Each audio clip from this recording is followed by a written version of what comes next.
think one of the biggest things that I have learned in my almost 7 years of doing History of the Batman, in particular on Instagram, is that people from all over the world, from all different walks of life, have a different story as to how they were introduced to Batman. And many people have told me that the games that we will be discussing in this video were part of them liking the character when they didn't even care about Batman before. I like the fact that there are so many different sources for people's enthusiasm about this character or any other fictional character that you enjoy reading, watching, or playing. Because even though we all probably have our different, this is how I got into Batman story, we all are a community as one because we enjoy this DC Comics character, and I just think that that is very, very cool.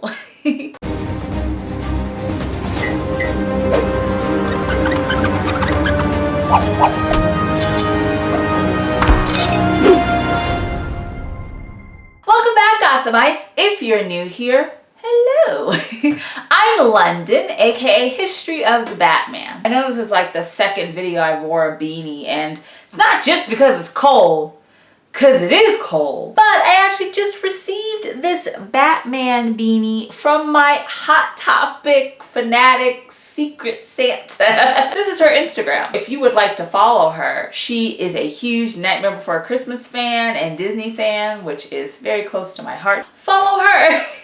Tell her I said thank you for my gifts. I also got Joker lounge pants, which I wore for the first time yesterday, and oh my goodness, so comfortable. And she also got me a Joker really cushy throw blanket, and I love that. I'm just kind of wearing a Hot Topic outfit. It's this one. I'll just show you a picture of it so I don't have to stand up and try to show you, but I love it. It's the Killing Joke, and it's panels from the comic on the shirt. I mean, I was obsessed when I first saw it, and I was so happy I was able to get that shirt to promote it for Hot Topic, because I'm like, oh, I'm wearing this thing like all the time. This is not a commercial. If you go on Hot Topic's website, you can literally find the beanie, the shirt, all the things I got, and much more, since it is the holiday season. And I know y'all shopping. I am shopping this weekend, and it's a lot. This video is not about Hot Topic, but it is about celebrating the best Batman of the 2010s. In this very mini end of the year wrap up video series, I will be highlighting the best of the Caped Crusader from the last decade. So from 2010 until today, 2019, because next month we are entering a whole new era and a whole new decade. So the fact that that's happening is still really weird to me, because like I said in my first video of this series, which I talked about the top 10 best Batman films of the 2010s, saying 2010s or thinking that 1990 was not 10 years ago is so weird to me. I thought for the second video in this 4-part series, I will highlight the best Batman video games from the last decade. I have been playing a lot of Batman video games lately, and so I figured this is the perfect time to actually talk about some of the best Batman video games in the last 10 years. That's so weird. Time is stressful. But before we jump into some video games, why don't you subscribe to this channel and become part of this wonderful Gothamite community? It would be so dope of you. So if you didn't know, Batman has been on the video game scene since 1986, developed by Ocean Software, and it was a single player, very, very simple, solve puzzles and walk through all of the rooms type game. Many people's next game that they played in 1989, Tim Burton's Batman film, which starred Michael Keaton and Jack Nicholson as Batman and Joker respectively, got a video game, and I know for many, many people that was one of the first Batman games that they ever played. I mentioned that to say that Batman has had a long history within the video game world. Even though there are many, many amazing Batman games that have come out over the last 30 plus years, the ones that we'll be briefly highlighting today are literally some of the best Batman games, period. They made playing Batman such an experience that hadn't been done before.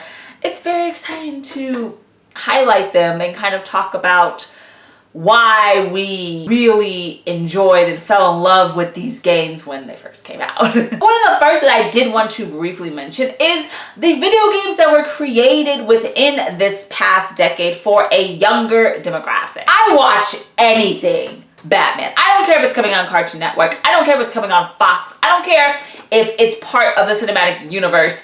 I will watch it all, even if it's made specifically for kids. Some of the best games within the 2010s were just made for kids. They were not made for us. One of them is 2010's Batman the Brave and the Bold, the video game, which of course is a spin-off of the Cartoon Network animated TV show that was on the air from 2008 to 2012. The game was developed by Wayne Forward Technologies and of course was distributed by Warner Brothers Interactive Entertainment. This side-by-side beat-em-up game, which came out on both Nintendo DS and the Wii, was really cool because each level kind of played out as a whole episode of the TV series, with Batman teaming up with other superheroes from Blue Beetle to Aquaman because outrageous, and they fight supervillains. It's a game that is fun for all ages, not just young kids, but like myself. The last time I played it, which wasn't the first time I played it, that makes sense, was actually this past July when I went to the Batman experience at San Diego Comic-Con. Their Bat Cave that they set up just had wall-to-wall or cave wall-to-cave wall video games. And it started from the 1986 Ocean Software Batman game, and it went all the way around, and I think it ended at the Arkham Knight and Injustice. And that was the last time I played the Batman the Brave and the Bold video game because they had it set up. And I'm pretty sure it was through a Wii. And I was like, this is so much fun. This is just as fun as the TV series. It has all of the Silver Age awesomeness that the show provided, that of course The Brave and the Bold is based off of the Brave and the Bold DC Comics publication that began in the 1950s. And that show is an homage to the Silver Age Batman and his mythology and all that came to celebrate this particular era that was a major time for the development and the evolution of the Caped Crusader. If you haven't played that, and there is a way you can, I recommend it because it's fun. Another franchise that I briefly want to mention that also has changed the game is the Lego Batman franchise. My favorite Lego Batman game out of all of them is, I'm pretty sure, 2012's Lego Batman 2 DC Superheroes. The game which most, if not all, I believe, of the Lego Batman or even Lego video games are developed by Traveler's Tales. And this game, which is the sequel to the first Lego Batman, I think called the video game. But I love this because it is the first time that they actually had a speaking role within the Lego Batman characters and them interacting, because if you ever played, especially the first one, if you ever played Lego Batman, the video game, the very first one, no one talked. We just ran around, put things together, solved all of the puzzles and everything, but they don't talk. But for this one, they do, and I thought that was very cool. This game is fun because not only do you do really fun missions with Robin, but you also get to join with the Justice League and all of those characters, Superman, Wonder Woman, The Flash, Martian Manhunter. They are also playable within this game, and you all have to go up against Lex Luthor because Lex is trash. So what's also fun about this game and other Lego Batman games is the fact that you can just go exploring. If you don't want to do what they tell you, like, oh, you have to go find this person, you have to go here and solve this, you can just walk around. You can drive the Batmobile just around Gotham City. You can just have fun and discover random Easter eggs and just do random things, collect coins, whatever you gotta do. But you can just explore. And I think that's so fun. I know I explored so much in these games. And I've played the Lego like Marvel games and all that, and it's the same thing. You could just walk around and do whatever you want, and then when you want to go back to the mission or whatever you have to do, you can. I honestly think that video games that appeal to both demographics, it showcases how diverse Batman is. Just diverse in not only how to tell a Batman story, but also who the Batman story is for. It's not just pigeonholed to one type of story. In particular, those two Batman games that are for a more younger demographic, I think are some of the best, and probably are the best kid Batman games to come out of this decade. So the next three franchises, we'll talk about the first one that came out, and probably for many, the best Batman video game series to ever exist. And of course, that is the Batman Arkham franchise. Of course, it began in 2009 with Batman Arkham Asylum. That video game is when Batman takes Joker back to Arkham Asylum, and then Joker, along with Harley Quinn and other inmates, take over Arkham Asylum. They trap Batman, and Batman literally has to figure out not only how to escape this literal insane asylum, but also figure out where Joker has placed random bombs throughout Gotham, and we have to stop it to make sure he doesn't blow it up.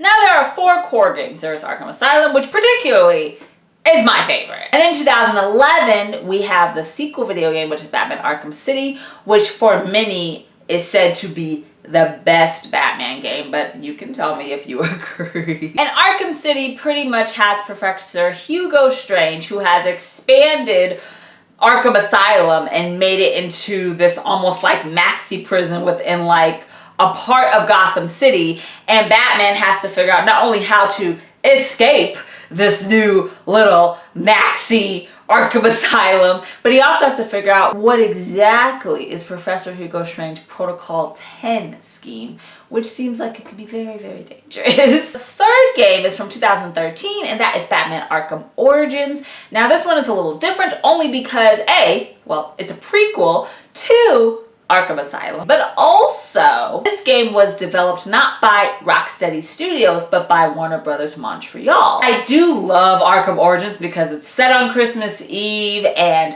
Batman is a young scamp on the snowy streets of Gotham. And because we're brand spanking new to this whole Batman thing, we have 8 different assassins trying to take us out, courtesy of Black Mask. And in 2015 saw the finale to this Batman Arkham series called Batman Arkham Knight. Not only does Batman have to stop Scarecrow, who has literally made everyone in Gotham City leave Gotham City because he's like, oh, I'm gonna put my fear toxin out there and just wreck your stuff. But Batman also has to figure out who this new guy called Arkham Knight is, who has tons of militia and an army, and he's trying to go after the Dark Knight. But he knows that this guy seems super familiar.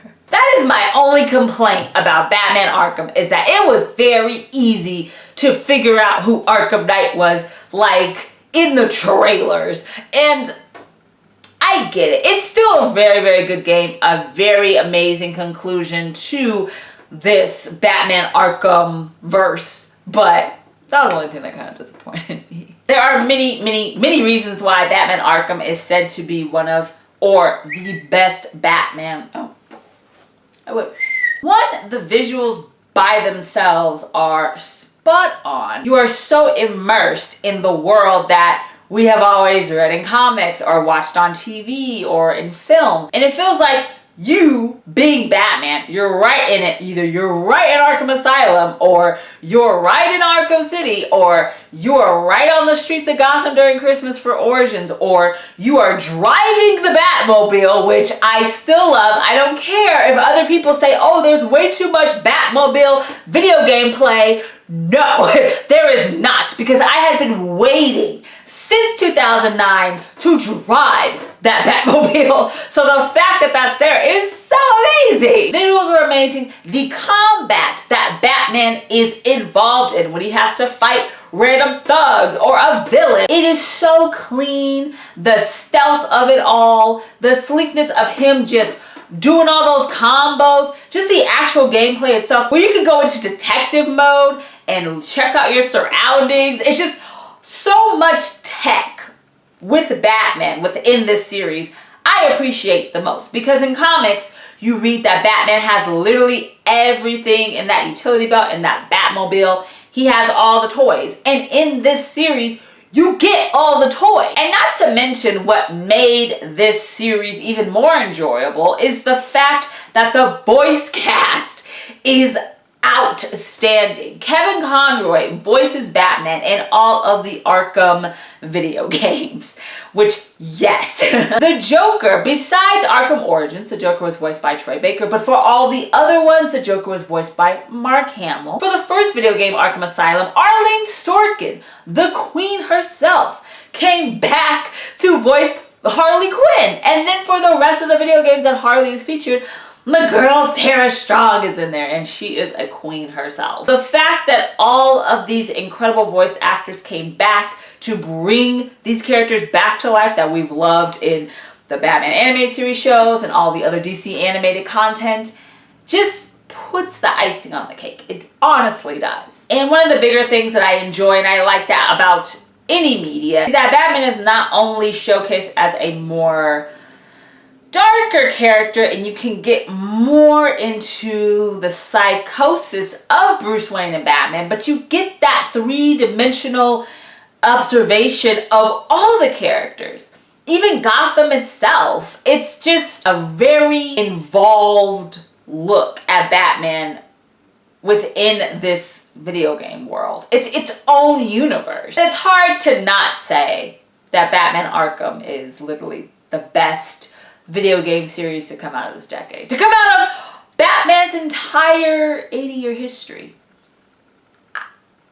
I said it. The next group that I want to talk about is the Batman Telltale game series, because that is what I am replaying right now, and I'm obsessed. And I need to talk to you about it. So if you don't know, which you might not, Batman the Telltale series is created by the Telltale Games publication. The first game came out in 2016, and then a year later, Batman the Enemy Within came out, which serves as a sequel to the first game. Let me tell you, this isn't just your typical, I'm Batman and I gotta go around and solve puzzles and beat up bad guys. No. This is an episodic adventure game. You get to decide what Bruce Wayne / Batman chooses to do. And that is some of the most entertaining Batman content that I have ever experienced. When you interact with people, you get to choose what he says to them. You could be really nice, or you could be an asshole, or you could be just cold and kind of indifferent, or you could just be violent and not say anything at all, and you could choose to say nothing to them. Which, anytime you don't respond with anything, you just stand there, it proves to be like a bad idea. Me playing it right now is so much fun. I get to make Bruce Wayne a vigilante, billionaire, whatever you want to label him, as someone he can't be in comics or other media. Bruce can't be happy. You know what I mean? He can't be in a healthy, romantic relationship. He can't just be a good surrogate son to Alfred and not have this man worried about him 24/7. He can't. He can't be normal. He can't be happy. But this game, oh no, I'm making him happy. Like, I am giving literally everything I can to Selena Kyle, aka Catwoman, who is in this series, because you can choose to develop a romantic relationship with her or not and just do other things. And I'm like, why are we choosing still to not make this man okay and be with someone he is compatible with? I get it. Batman can't be happy, because if Bruce Wayne is happy, he doesn't need Batman, and I get it. But if I am able, through playing this game, to make him have a nice relationship with this woman who is amazing for Bruce. Why wouldn't I? And another thing, within this game, I am literally best friends with Joker. And you should be. Joker in the series is John Doe well up until like the end of the second video game. Literally, John Doe is such a nice person, and he cares so much about Bruce. He's like, that's my best friend. He literally loves him, which, yes, because Joker loves Batman and Batman loves Joker, and not in a romantic way or anything. I'm talking about just they need each other in their lives to be able to function and do what they gotta do.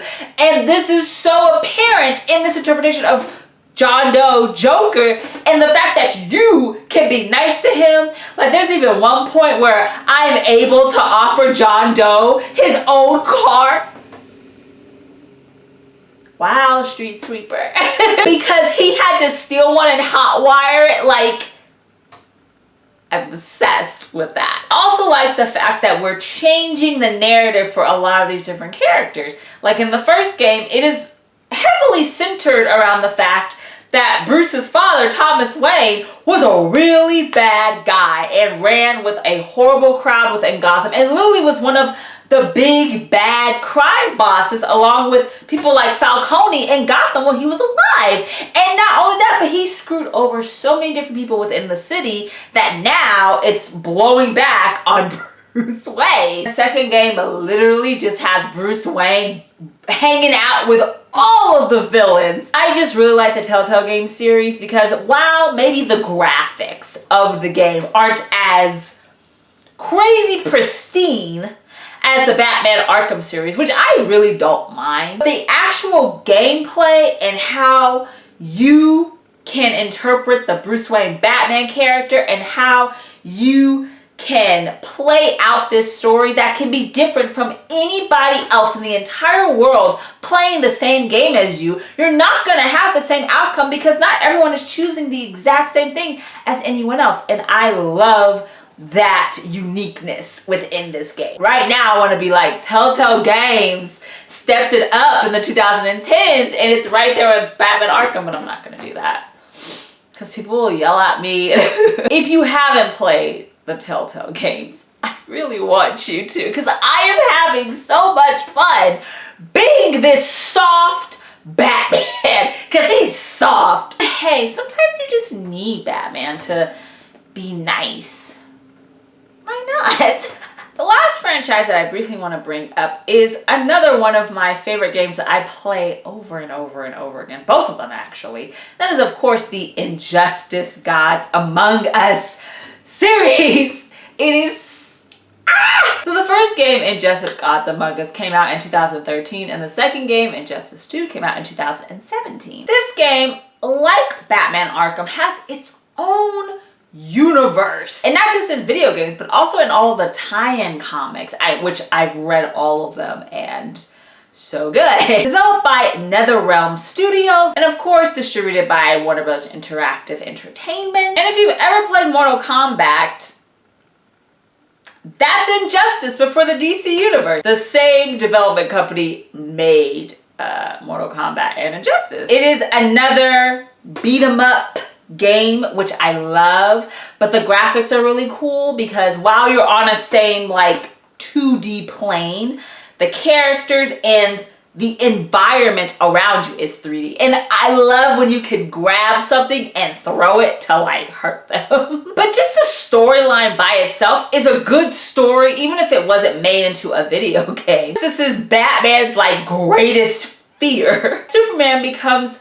practically a dictator, a tyrant, after the Joker kills Lois Lane, who is pregnant within this universe. And because Superman just snaps at the death of his wife and child, he kills Joker. And literally, this scene is one of the best memes ever because Batman is just shook. And so, of course, Batman has to call upon other heroes within the DC universe that have not already sided with Superman and his regime to stop him. And man, I love the fact that you can play the storyline or just fight. And sometimes you don't feel like doing the storyline. But I love the fighting. I love the super moves. I love all of the different environments that you get. You can be in Metropolis. You can be in the Batcave. You could be on Themyscira. You can be in Atlantis, and it's so fun. The storyline is fantastic, and if you haven't read the prequel comics to Injustice or Injustice 2, definitely recommend it. And another thing that's amazing about the Injustice series is that many of the DC animated universe voice actors reprise their roles within this series. So of course Kevin Conroy is voicing Batman, George Newbern is voicing Superman, Phil Lamar is both Aquaman and Jon Stewart's Green Lantern, Tara Strong is both Raven and Harley Quinn, love her, and so many more that just once again brings just happiness playing. Injustice definitely is the best DC Batman like fighting game out of the decade. So from all the franchises and different video games that I highlighted in this video, all of them bring something unique to the table that is unique to the Batman character, and that also puts you as the player into a whole new world. All of them are different from one another. Whether you're playing Brave and the Bold, or you're playing Batman Arkham, or you're playing Telltale series, all of them are different in their own way, but you still get to celebrate Batman and all of his mythology and characters and a lot of times storylines that you already enjoy. I think that's why I love the fact that there are so many people all over the world that discovered Batman through video games. And it's not just comics or seeing him in a movie or seeing him on a TV show. You can find inspiration and love for these characters in any way, shape, or form. And I think that playing video games or discovering the characters of this is a very, very cool way to want to learn more about the character that you're playing or even the characters that you're interacting with. I am very, very excited for another amazing decade of Batman within the video game verse. Thank you guys so much for watching this video about the best Batman video games of the 2010s. If you enjoyed this video, please give it a